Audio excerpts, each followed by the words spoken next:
Medic!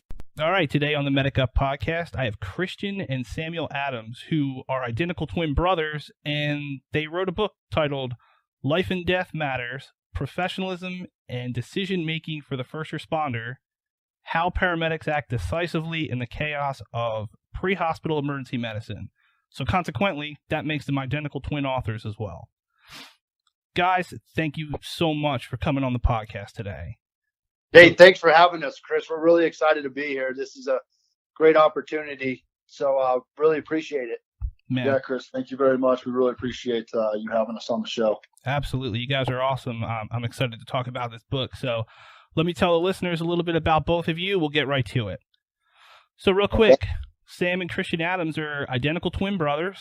They have over 20 years of experience responding to 911 calls.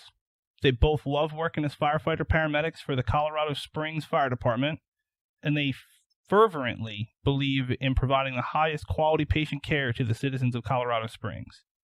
Christian is a nationally registered and Colorado State certified paramedic. He's also certified in RSI.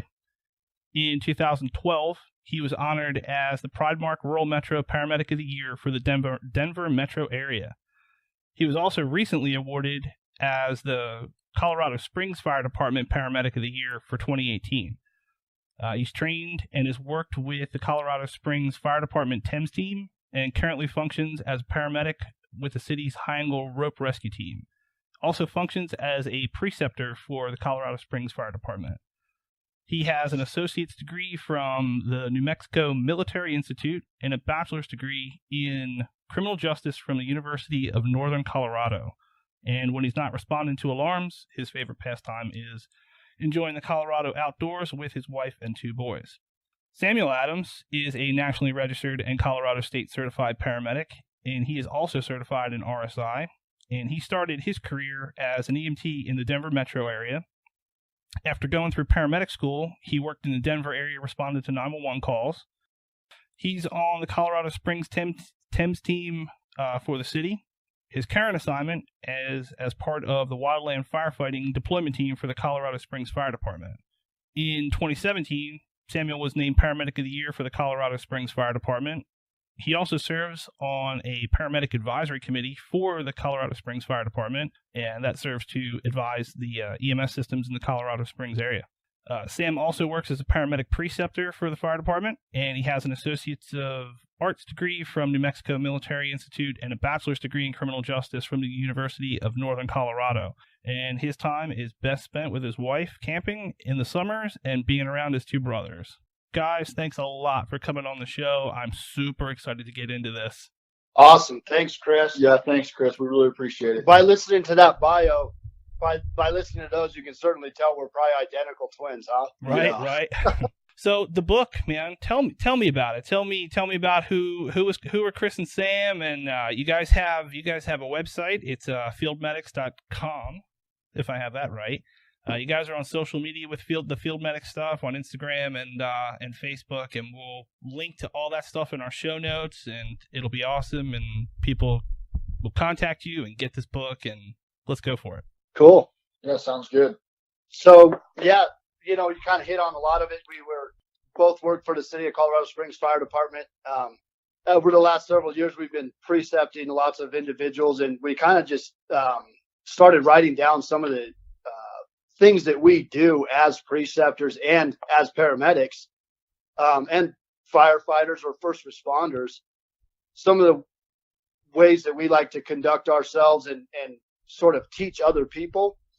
And as we were writing some things down, we just it kind of morphed into us understanding that there was a real need in the first responder world for some literature on how to act decisively, how to become a decision maker and be a professional first responder. And so it kind of morphed into the book Life and Death Matters. Yeah, I was precepting somebody early last year or late, I guess it was late 2017, and it kind of hit me.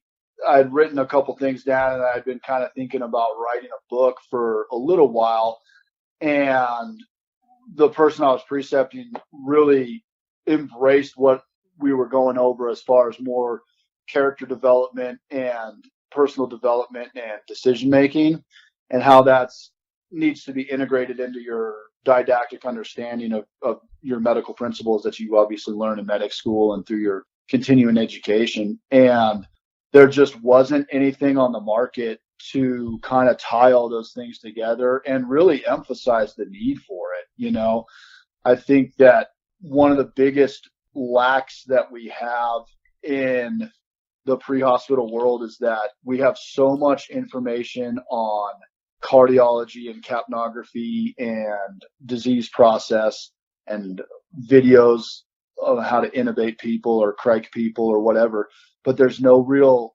information on how to integrate that with who you are as a person and how you specifically make decisions and how you interpret information and then act decisively. So we kind of collaborated and thought that this would be a good work. And we kind of did it to start with just trying to help some people in our own department that we were precepting, and it kind of morphed into a book and a little bit more. So it's been a great journey. And then after the book, we developed the Field Medics, and that's at field-medics.com. And there we sort of continually develop these principles of professional development and decision making, and how to integrate that into your understanding of medical principles. So at Field Medics, what we really do is try and integrate three important principles of learning, and that's obviously medical understanding. You have to have knowledge about what it is you're trying to do. Character development, professional attributes, interpersonal skills, and then decision making. So when you begin to integrate those things within the first responder world or as a paramedic, you begin to understand that you can really, really be successful and go out the door with extreme confidence that whatever you're going to be asked to mitigate, you are going to be able to. So it's really been fun to sort of develop some of these principles and really start to articulate how it is that we do what we do as paramedics. Absolutely. I agree with you guys 100%. And I think this really does bridge a gap that's been out there for a long time, and you guys have hit it 100%. You know, there's the great didactic knowledge, and, you know, we cover clinical decision making in school, but it's based on, it's assessment-based management, and it's of the medical or the trauma patient. If they're life-threatening hemorrhage, apply a tourniquet high and tight until the bleeding stops and the pulse is obliterated. Go to the trauma center, go to the surgeon. Great. And then, there's so much other stuff on the field training side where I can teach someone to say, okay, here's how you're going to evaluate your trainee on how well they did that skill. But when you really break it down, it's at the meat and potatoes of it. It's an if and then statement. If life-threatening hemorrhage, apply tourniquet, right? You guys have put in those three principles, the knowledge, the character development, and the decision making. That's all the stuff that goes into it's way past that if and then statement. And my favorite part of that book was the idea of do things with intent, with purpose. And it starts when you put your uniform on in the morning. Go out the door to the alarm, go out to the door to the BLS call with intent. I'm going to go out there and I intend to do this. That way I'm switched on. Versus if it's life-threatening hemorrhage, apply tourniquet, and then think about all the physiology I was taught in school about, adrenaline dump and shock management, shock physiology of life and death, so on and so forth. You guys hit that character stuff. And one of the things that I really I kept going back to, I don't know if you guys listened to the PJ Medcast, Doc Stephen Rush. He did a podcast maybe a year or two ago, and it talked about character traits in the rescue athlete or pararescue guys or special operations guys. And it found a lot of similarities between that and like elite athletes. And and it was like the idea of, we run toward the explosion versus, cowering away or running away. We have we can filter out the human need for fear, fight, or flight and go, I need to be here to help. And Yes. all this other stuff. And when you guys start talking about your character development, I was like, that is a direct parallel to those, those character traits. And, you've got the innate ones and you've got ones you can develop over time. And you guys have hit the develop over time on the head. Well, I think it's important because it gives people another avenue to try to have some personal development and personal growth. And it gives them something else to focus on, and it justifies the need to focus on it. And it gives people the ability to read something that they can have in their hand and really start to apply to how they behave and act at work, because we have so many great first responders all over the country. And I think that it will just give them another avenue and another idea of something to develop themselves instead of just reading about clinical presentations or cardiology and pharmacology. It gives them something else that they can also develop. And then in doing so, it will further develop them as a paramedic. And the ironic part about it is that if you do that, if you develop those characteristics and those interpersonal skills, what it does is drives you to read more cardiology. Right. Because you recognize that you just don't know everything. And the ironic part is that it's completely integrated. If you develop those other skill sets, you'll recognize, you know what, I need to study more pharmacology. And I know that has definitely been the case with me. So yeah, I agree. One of the other things too, you talked about intent. There's a quote that Sam has in the book that's on our website, and it says, intention is decisiveness with purpose. And I completely agree with that sort of attitude. When you go out the door, you have to function with intent in everything that you do so that you can mitigate whatever problem. We shouldn't be sort of reacting all the time towards things. You should be intently mitigating a problem with decisiveness and with purpose for all the actions that you're doing and how you conduct yourself. I agree. And like I was saying to you guys earlier, just that blurb, just that portion of the book, and again, the book is fantastic all the way around. That is the one thing that tipped the scale for me, that I knew that I was going to integrate this book into my paramedic curriculum here at the college. Because that's one of the hardest things for us to do in initial paramedic education. And it's funny because it's a National Association of EMS educators tenet is, affect. And affect is one of the hardest things to teach, and it's even harder to evaluate. And as I read through this book, this book, Life and Death Matters, on the educator and the field training officer side of me, says this is the blueprint to not only teach, reinforce, but also evaluate affect. Because if I instill these principles into the student in their initial education, over that year and a half, they're going to develop on their own without that exposure and experience of paramedic type calls or BLS calls, and they're gonna drive themselves. And if we push intent and the knowledge and the character development, that affect is gonna follow a natural progression. Like, they're gonna naturally want to be better, not just to perform for a grade. They're gonna want to be better when they hit the street on that first day versus, well, let me get through my survival year and then I'll start to kind of come into my own. So this will push them, through that initial education.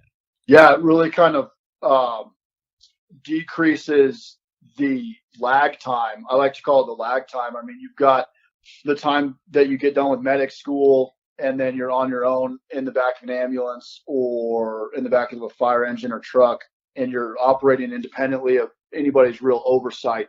There's a quite a bit of a lag time between the end of your training to where you actually start to become comfortable in what it is you're doing. And if you approach paramedicine with this philosophy of integrating all this stuff, it greatly reduces that lag time. Your confidence goes through the roof. You grow so quickly as a medic or as a first responder because you're operating with such a reliability of intent and a reliability of approach towards patient care, and it drives your success. One of the things that we talk about so much in the book is this idea of consistency. And I really believe that success is built on consistency, because over time you create silently a degree of reliability.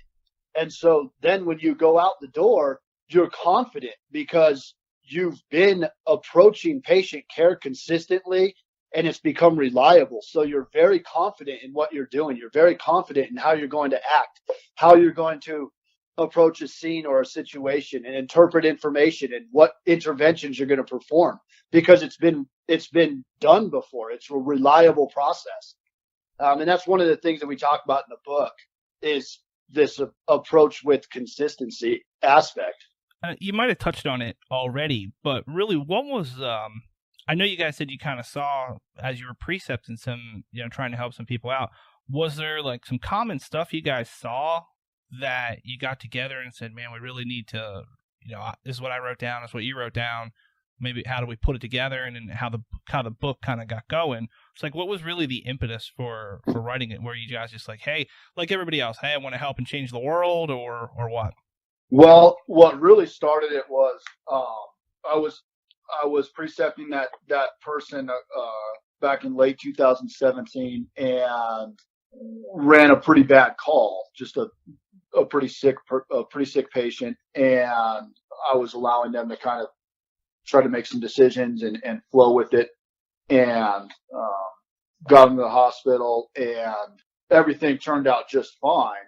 But there was a couple mistakes that were made as far as decision making, not clinical understanding, but decision making. And what really jogged me was that the person I was training was more upset that they had disappointed me than they were about the decisions that they had made. And they were disappointed because of those decisions, but that it was a reflection of their lack of decisiveness in critical situations. And it was something that we had been working on so diligently. And so he really felt like he had let me down. And it really kind of was an eye-opening experience for me, because I recognized that what we're doing here as preceptors is not instruction. We're not instructing people about cardiology. We're involved in personal development.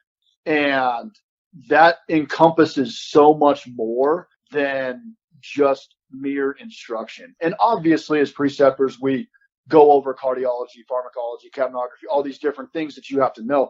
But one of the terms that Chris and I like to use is verification, not re-education. And so we verify that people understand these things, but we need to have a more global understanding of what we do as preceptors and trying to build people instead of just build someone that can read a 12 lead. And when you do that, it really sparks interest in your student, and it causes them to want to be better. It drives them to be better when you invest yourself in someone like that. And that was really kind of what happened. And so I was thinking about it and didn't really know how to start working on it. And then I finally just started writing some things down. And then I came to Chris really early on and was like, hey, what do you think about this? What does this look like to you? And he was really encouraging towards it. And so at that time, we decided to write everything down that we could. And originally I thought it was going to be a little pamphlet and it wasn't really going to be a full-fledged book, but it just kind of morphed into that. So that's really kind of how it started. Man, it is. It's fantastic. I love the way it's written. I love the writing style. It's very narrative. It honestly kind of puts a comfort level, and it's very validating. I think to either the student, the trainee, or the field training officer / preceptor, or the preceptor who might not be a field training officer. It was very validating to me because, again, you get into, you're in this for a little while and you rise up to that level of preceptor or field training officer. And then, there's a lot of people who who walk around out there, including myself, and they have horrible cases of imposter syndrome where they're like, oh my God, people are going to find out I'm a fraud. Maybe I don't know everything I thought I know. And I know, right? And then, but then all of a sudden, you have students or you have trainees who look up to you. And like you said, that trainee, man, he felt like he let you down. And because of his lack of decision making, and you look at that and you're like, man, did I let him down because I didn't give him the tools that he needs that he didn't get in initial paramedic education, sitting in the classroom or going to clinicals or ride outs or scenario time, Right. And like I said, very validating. I was like, man, I've done that. That's pretty cool. That's the right thing to do, because let's face it, there's really, you've got a very large, the FTEP program, which is expensive and it's very structured, a couple days long. That's really modeled after the police model. And then there's really only 2 other books out there about field training. And one is more based toward how to evaluate students. It can be used for field training, but it's structured. It works off of prompts, and it's great for school, but I don't know how well that works in a phase 2 or phase 3 of field training, if that's something that your department does. So like I said, I looked at it as this beautiful blueprint on how to be a paramedic as a person, not just that didactic knowledge. And as I kept going through the book, as I kept going, chapter by chapter, I realized that, man, this thing is a great screening tool for your field training officer candidates as well. You can kind of call the herd there and see, does this person possess that character trait or the wherewithal to kind of do that job if they were thinking about coming up or taking that next step. So what do you think also? Like I was saying earlier, I really think this helps teach that affect and guide it. Have you guys heard? Have you guys been getting feedback? Have you guys been hearing success with it, or maybe local or even further than that? Yeah, we've had lots of great feedback from the book, from local to really all over. There's been lots of people who have been really excited to read it and really excited to sort of get on board with this field medics journey that we're taking to developing paramedics and developing first responders. We've had people come up and say, this was the missing link. This is what I needed to be successful, because I was never taught this, or these sorts of things I didn't know how to make a decision here, or what it was that I was trying to do, or how I should be acting. And so we've had people come up and say, this was the missing link. This is what I needed. And now I feel confident. Now I feel like I can go out the door and be successful. I think the other thing that it does that we've gotten a lot of feedback on is that, which is encouraging, and it's also demonstrative of the fact that we have such great paramedics all over the country and firefighters all over the country. But what they're saying is that there's nothing really groundbreaking in the book. It's not like we've presented any earth-shattering information, but we've organized it in a way that is articulate. You can now physically touch what it is that you're actually trying to do. And it gives you the ability to really kind of chew on it. And so there's all these ideas that we talk about in the book, and that most of us as first responders already do to a large degree. But it does decrease that lag time, and it does bridge that gap. But it also, like you said, it reinforces a lot of what we already do, and it articulates it so you're able to really chew on what it is that we're doing when we go out the door. Absolutely. Like I said, I'm going to use it as a handbook for how to be a paramedic and a paramedic student and a paramedic trainee. So, and then, obviously it's going to pay dividends in their first year of work and down the road. So lifelong learning and everything else. So absolutely. Yeah, absolutely.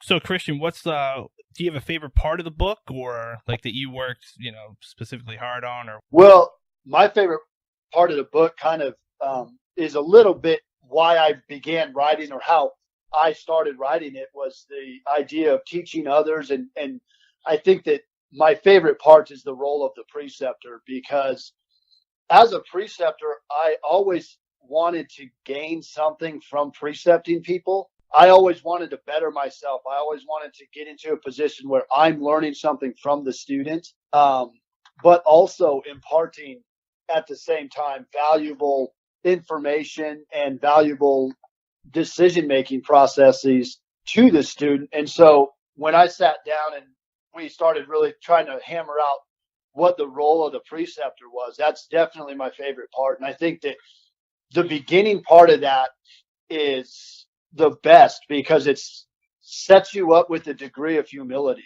And you have to understand that when you act as a preceptor, you have to be understanding that you don't know everything and that you're not the end all be all, and that your student needs you to be their mentor and needs you to be their advocate so that you're setting them up for success.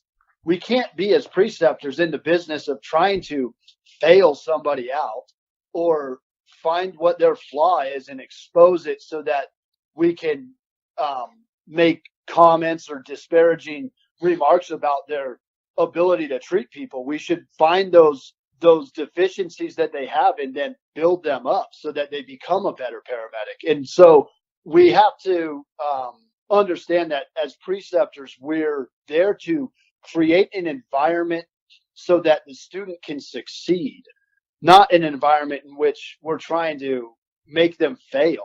That's definitely my favorite part is the teaching others in the role of the preceptor. Yeah, we all know one of those preceptors or a field training officer that says, well, if you can get past me, I guess you deserve to work here. Like right. That's the red flag. Red flag. Like, yeah, red flag right there. Like, no, no.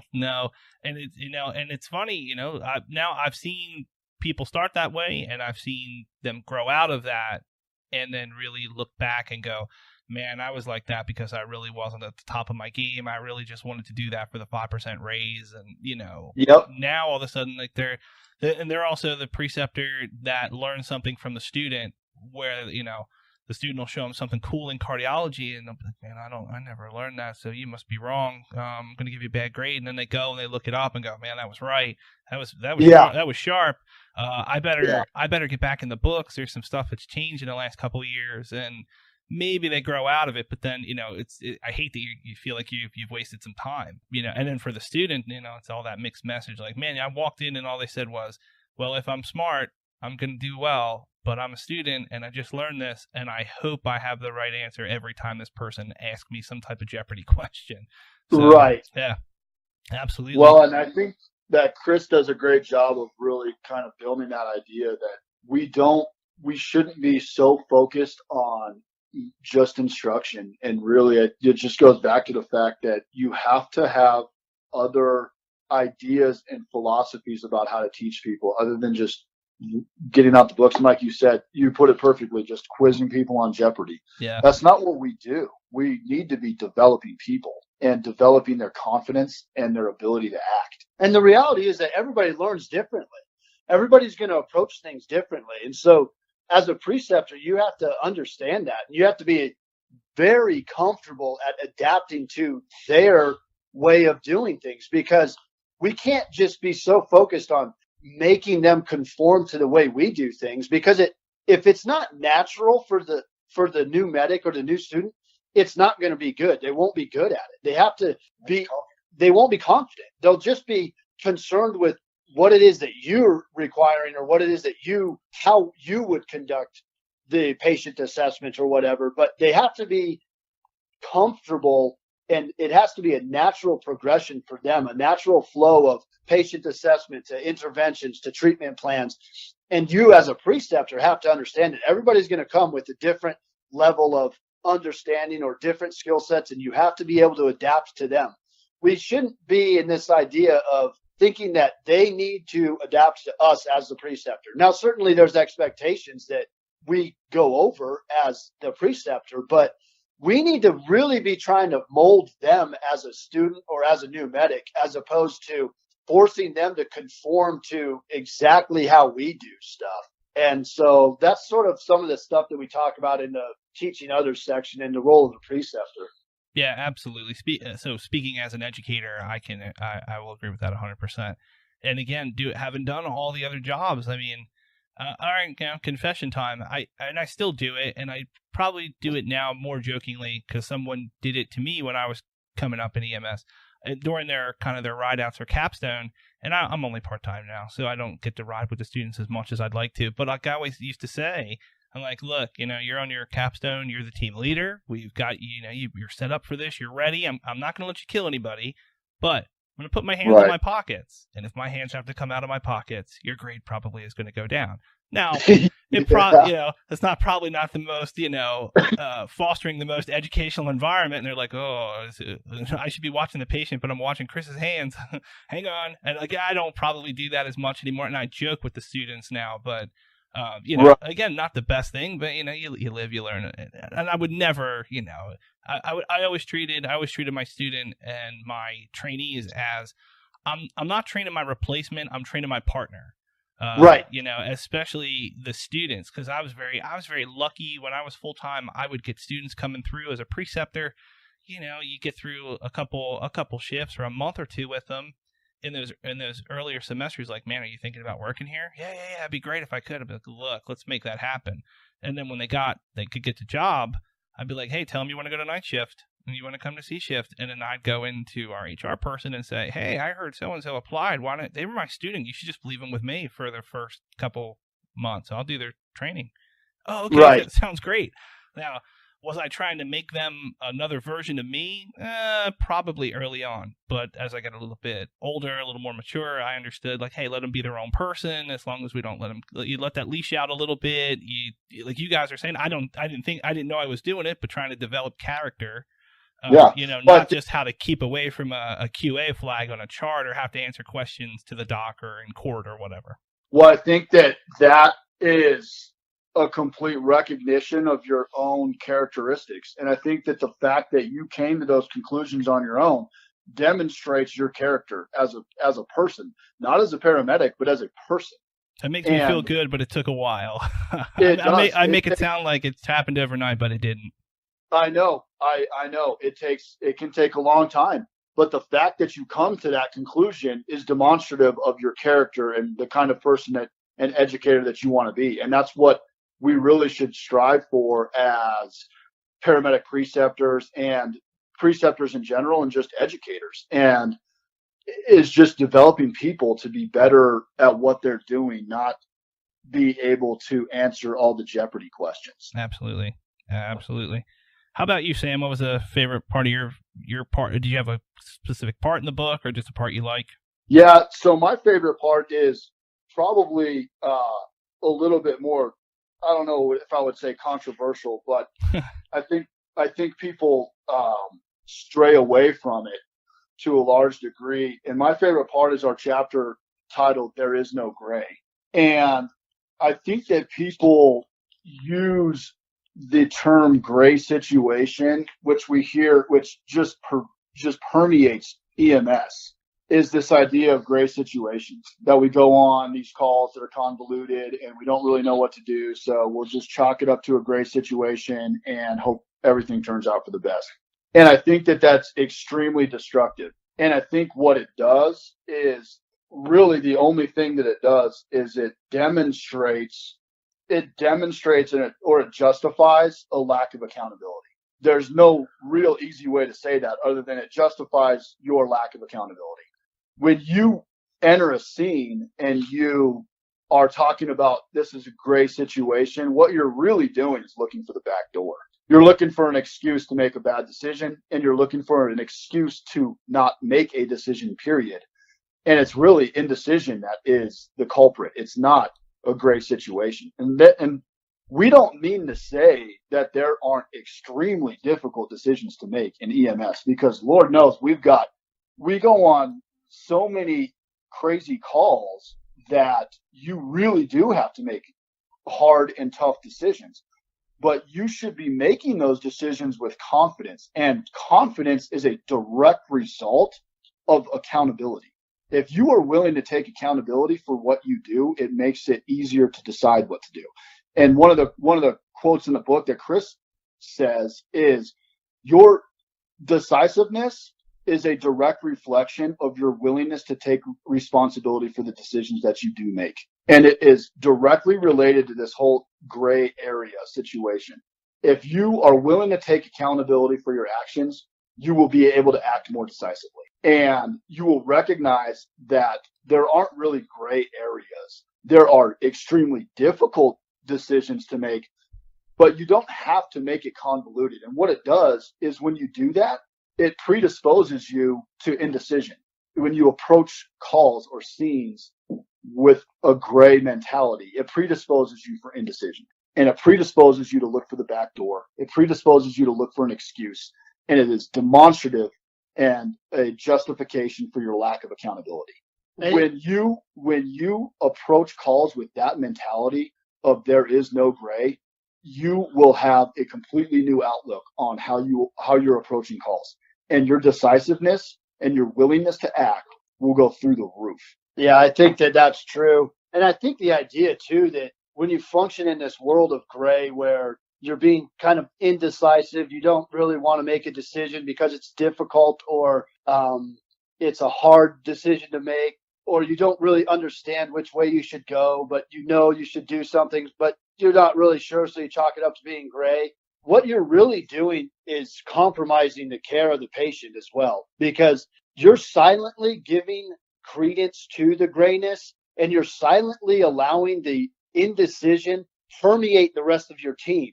And so now all of a sudden you've created a situation where your team is not confident in your abilities. Your team's not confident in what they should be doing.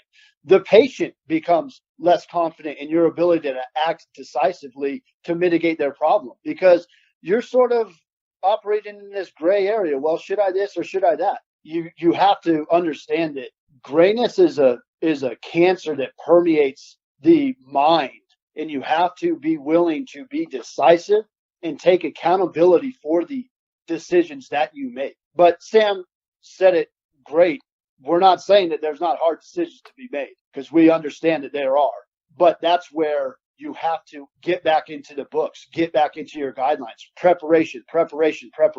Well, and when you go out the door, I think we talked about this earlier, with intention, it's all integrated. This is what we keep coming back to. This is all integrated. This philosophy of integrated pre-hospital care is so beneficial for you as a first responder. When you go out the door with intention, you are slaying the idea of a gray area, because you are intending specifically and decisively to solve the problem that is in front of you. And you're going out there with the absolute intent of solving the problem. And when you do that with intention and accountability, you can then act much more decisively. But the key here is you have to take accountability for what you do. It is liberating. It liberates the paramedic to be able to act decisively. When you know that you will take accountability for your actions, it liberates you to be able to make those hard decisions, because there absolutely are hard decisions to make, but it liberates you to be able to do that if you take accountability for it. And that also forces your self-discipline, because when you're willing to be accountable for the decisions you make, you become extremely disciplined in your practice, because now it's personal. Now you are going to take accountability for what you do, what you say, how you conduct yourself. And so now it's personal.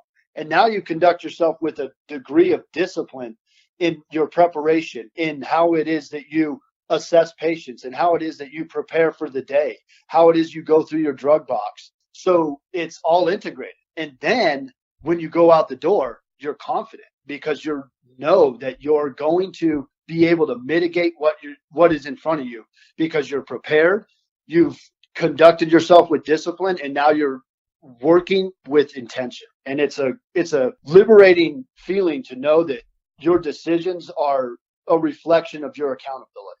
No doubt. So, all right, secret time.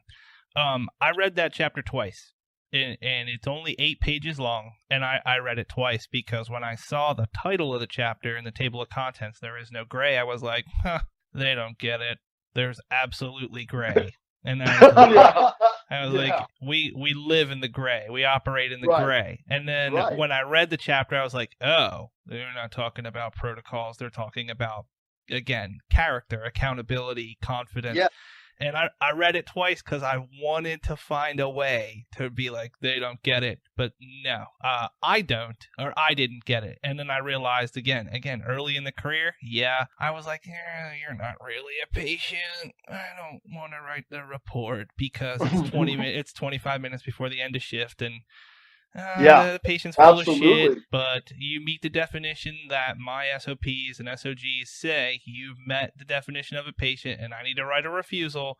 And if I teach my new guy that there's a way out of this, he's down the road, they're going to get out. They're going to find a way out of something, and it's going to bite him. And we've had it happen.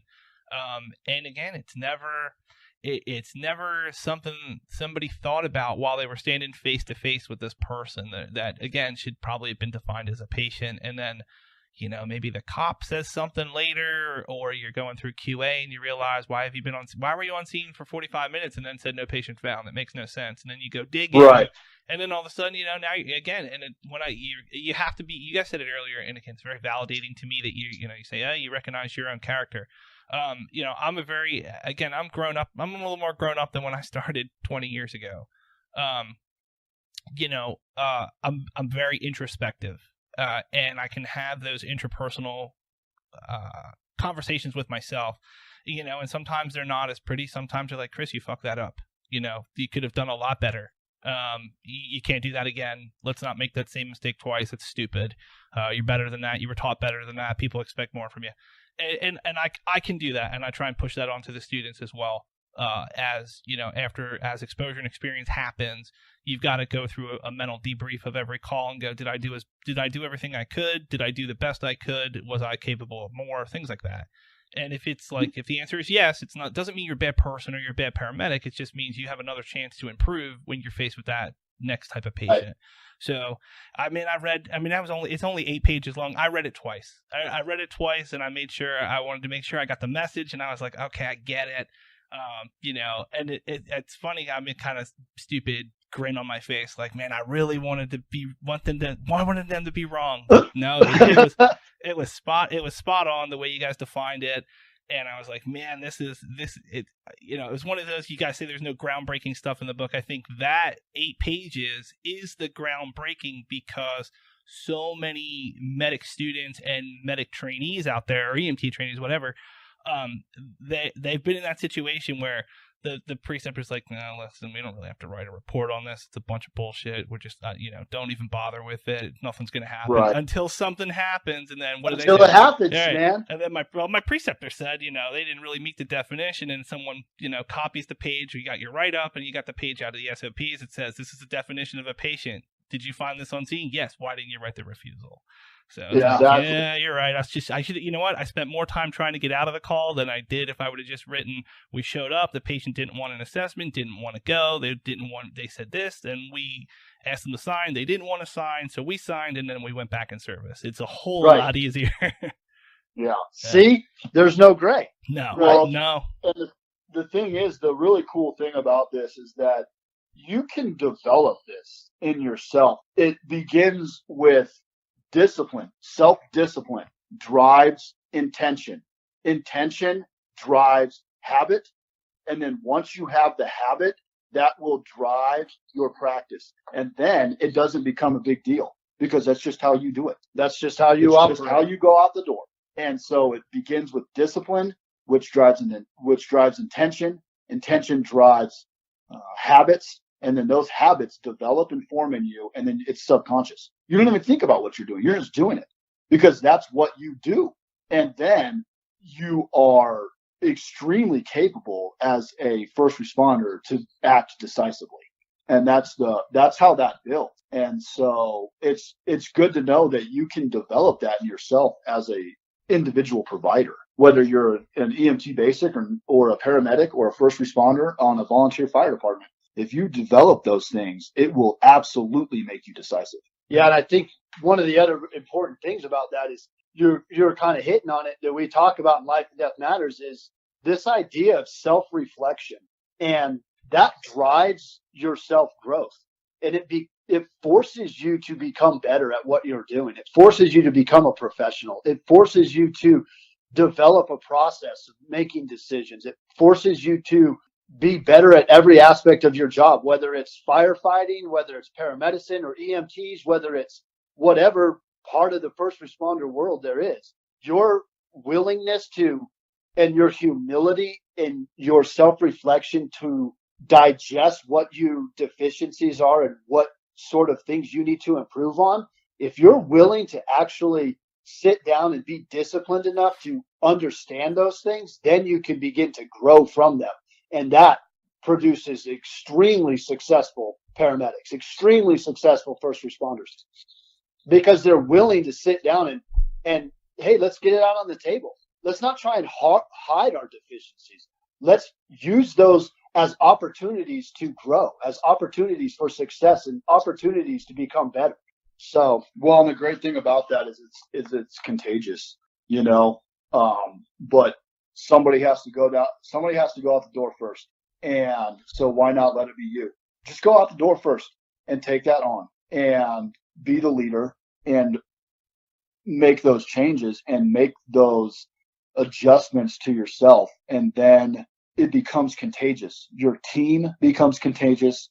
The agency you work for recognizes it, and you're much more capable. And the reality is that it's irrelevant whether it will become contagious, but even if it doesn't, it's irrelevant, because now you know personally that you are improving, you know? Absolutely. I think that's probably the best way to put that out there too.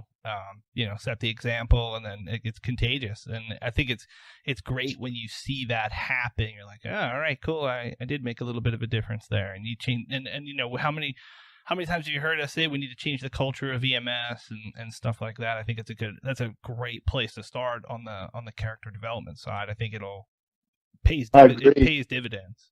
Yeah, somebody's got to go out the door first, yeah. So why not make it you? Right. So what's next for you guys? What's next with this? Well, what we're working on right now is we're just kind of trying to build our brand of field medics. We're working on our website, field-medics.com. One of the things that we're working on right now is just blogging. We've written quite a few blogs on there to try to further clarify what it is that we're teaching in the book, what it is that we've already written down, and try to build upon some of those principles, and try to give more information for people to digest and chew on. So that's kind of one of the big things that we're working on right now, is just developing that website and blogging. We've worked on some classes, and we're going to probably be putting on some classes in the Denver area in the next couple months that we're looking forward to. So the other big thing that we're working on right now is we're trying to develop a workbook.